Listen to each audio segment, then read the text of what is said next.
Assalamualaikum warahmatullahi wabarakatuh. Hai teman-teman yang terkasih, selamat datang dalam video pembelajaran kali ini yang akan membahas tentang keterampilan menulis makalah ilmiah. Perkenalkan, saya Dewi Susanti dengan NIM 23040400015 yang akan menjadi pemandu dan teman belajar kita dalam menyusun makalah ilmiah yang berkualitas. Sebelum kita masuk ke pembahasan inti, kita perlu mengetahui apa sih itu keterampilan menulis? Keterampilan menulis adalah kemampuan seseorang untuk menyusun dan mengomunikasikan ide, gagasan, atau informasi secara tertulis dengan jelas, logis, dan efektif. Keterampilan menulis melibatkan pemahaman yang baik tentang tata bahasa, kosakata, struktur teks, serta kemampuan untuk menyusun ide secara sistematis sehingga pesan yang disampaikan dapat dipahami dengan baik oleh pembaca.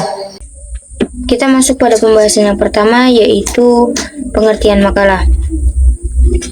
Pengertian makalah dalam Kamus Besar Bahasa Indonesia, makalah diartikan dalam dua pengertian, yakni tulisan resmi tentang suatu pokok yang dimaksudkan untuk dibacakan di muka umum dalam suatu persidangan dan yang sering disusun untuk diterbitkan. Karya tulis pelajar atau mahasiswa sebagai laporan hasil pelaksanaan tugas sekolah atau perguruan tinggi. Sederhananya, makalah itu karya tulis bersifat ilmiah yang pembahasannya difokuskan pada suatu masalah tertentu, telah melalui proses penelitian, observasi, dan riset lapangan secara benar dan aktual. Pembahasan isi masalah dalam makalah berhubungan dengan suatu mata kuliah atau bidang spesialisasi tertentu. Kita masuk pada pembahasan jenis makalah. Berdasarkan dari jenis kajiannya, makalah terdapat 3 jenis makalah. Yang pertama, makalah deduktif. Makalah deduktif adalah makalah yang didasarkan pada kajian teori yang relevan dengan permasalahan yang dibahas. Makalah yang kedua, makalah induktif. Makalah induktif adalah makalah yang ditulis berdasarkan data empiris yang bersifat objektif berdasarkan apa yang diperoleh dari lapangan namun tetap relevan dengan pembahasan. Makalah yang ketiga yaitu makalah campuran. Makalah campuran adalah makalah yang disusun atau ditulis berdasarkan kajian teoristik dan data empiris. Artinya, makalah campuran ini adalah penggabungan antara makalah deduktif dan makalah induktif.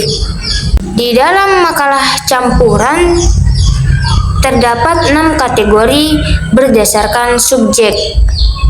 Rumusan masalah yang dibahas berupa yang pertama, makalah ilmiah. Makalah ilmiah merupakan makalah yang isinya membahas permasalahan yang ditulis dari hasil studi ilmiah dan jenis makalah ini tidak berdasarkan pendapat atau opini dari penulis yang bersifat subjektif. Yang kedua, makalah kerja. Makalah kerja merupakan makalah dengan kajian yang diperoleh dari hasil sebuah penelitian dan memungkinkan seorang penulis makalah tersebut berargumentasi dari permasalahan yang dibahas yang diperolehnya melalui sebuah proses penelitian, dan itu artinya opini yang bersifat subjektif dari penulis. Yang ketiga, makalah kajian. Makalah kajian merupakan makalah yang isinya sebagai suatu sarana pemecahan suatu masalah yang bersifat kontroversial. Makalah yang keempat, makalah posisi. Makalah posisi merupakan makalah yang disusun atas permintaan suatu pihak yang berfungsi sebagai alternatif pemecahan masalah yang kontroversial. Prosedur yang digunakan sebagai pembahasan dan penulisannya dilakukan secara ilmiah. Yang kelima, makalah analisis. Makalah analisis merupakan makalah bersifat objektif empiris. Adapun sumber data yang didapatkan berdasarkan pengalaman yang diperoleh dari penemuan, percobaan, dan pengamatan yang telah dilakukan. Yang keenam, makalah tanggapan. Makalah tanggapan merupakan makalah yang sering dijadikan sebagai tugas mata kuliah bagi mahasiswa yang isinya merupakan reaksi terhadap suatu bacaan. Selanjutnya, karakteristik makalah yang baik. Sebuah makalah yang baik harus terdapat beberapa karakteristik berikut. Yang pertama, merupakan hasil kajian literatur, laporan pelaksanaan suatu kegiatan lapangan yang sesuai dengan cakupan permasalahan pokok suatu bidang ilmu tertentu atau bahasan. Yang kedua, mendistribusikan sebuah pemahaman tentang permasalahan teoristik yang dikaji atau kemampuan seseorang dalam penerapan suatu prosedur, prinsip, atau teori yang berhubungan dengan studi kasus yang ditelaah. Dan ketiga, menonjolkan kemampuan terhadap pemahaman terhadap isi dari berbagai sumber yang digunakan. Yang keempat, menjadi alat ukur kemampuan seorang dosen, peneliti, mahasiswa, dan siswa mampu memadupadankan beberapa informasi menjadi satu karya tulis yang utuh, serta melatih fokus dalam penggunaan tata bahasa, memperhatikan kaidah PUEBI secara benar dan tepat, etika mengutip dalam penulisan dan menyimpulkan inti dari pembahasan. Yang kelima, isi makalah harus mempunyai sistematika dan tidak acak-acakan dengan kaidah penulisan ilmiah yang telah diatur oleh lembaga pendidikan yang terkait. Kita masuk pada pembahasan struktur makalah. Struktur makalah secara umum meliputi yang pertama, cover makalah. Cover makalah adalah halaman sampul dari makalah yang memuat informasi dasar dari makalah, yakni sebagai berikut: judul makalah, logo sekolah atau kampus, identitas penulis, tempat dan tahun makalah terbit. Yang kedua, kata pengantar. Setelah halaman cover, selanjutnya terdapat halaman kata pengantar yang berfungsi untuk memperkenalkan isi makalah pada pembaca, serta berisi ucapan terima kasih kepada pihak yang terlibat dalam penyusunan makalah. Yang ketiga, daftar isi. Daftar isi merupakan bagian pada makalah yang menyajikan judul-judul bab maupun subbab yang ada dalam makalah beserta nomor halamannya masing-masing. Daftar isi berguna untuk mempermudah pembaca untuk mengakses isi makalah satu persatu.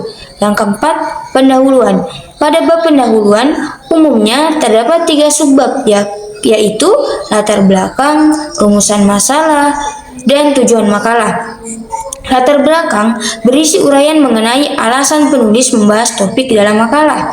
Alasan ini harus dilandasi dengan data dan fakta, tidak boleh didasarkan atas opini atau pendapat pribadi. Rumusan masalah berisi pertanyaan-pertanyaan yang relevan dengan latar belakang yang nantinya akan dijawab dalam pembahasan. Sementara itu, tujuan makalah berisi penjabaran manfaat yang akan diperoleh atau tujuan yang ingin dicapai melalui pembuatan makalah tersebut. Kelima, pembahasan. Bab pembahasan atau isi merupakan bab terpenting yang menjelaskan hasil penelitian yang telah dilakukan. Uraian pada pembahasan biasanya berangkat dari landasan teori, kemudian masuk ke pembahasan inti. Bab pembahasan juga sesuai dan menjawab pertanyaan-pertanyaan yang ada pada rumusan masalah. Yang keenam, penutup. Bab terakhir dalam makalah adalah bab penutup yang berisi 2 subbab, yakni kesimpulan dan saran.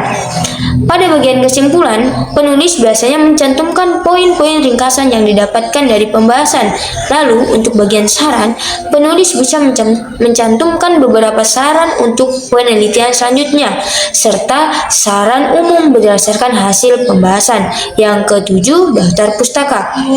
Pada bagian akhir makalah, penulis juga perlu mencantumkan daftar pustaka yang berisi daftar sumber referensi yang digunakan dalam membuat makalah. Sumber referensi ini dapat berupa buku, jurnal, artikel dari internet, serta karya ilmiah lainnya yang bisa dipertanggungjawabkan kebenarannya. Itulah penjelasan yang dapat saya paparkan, kurang lebihnya mohon dimaafkan. Wassalamualaikum warahmatullahi wabarakatuh.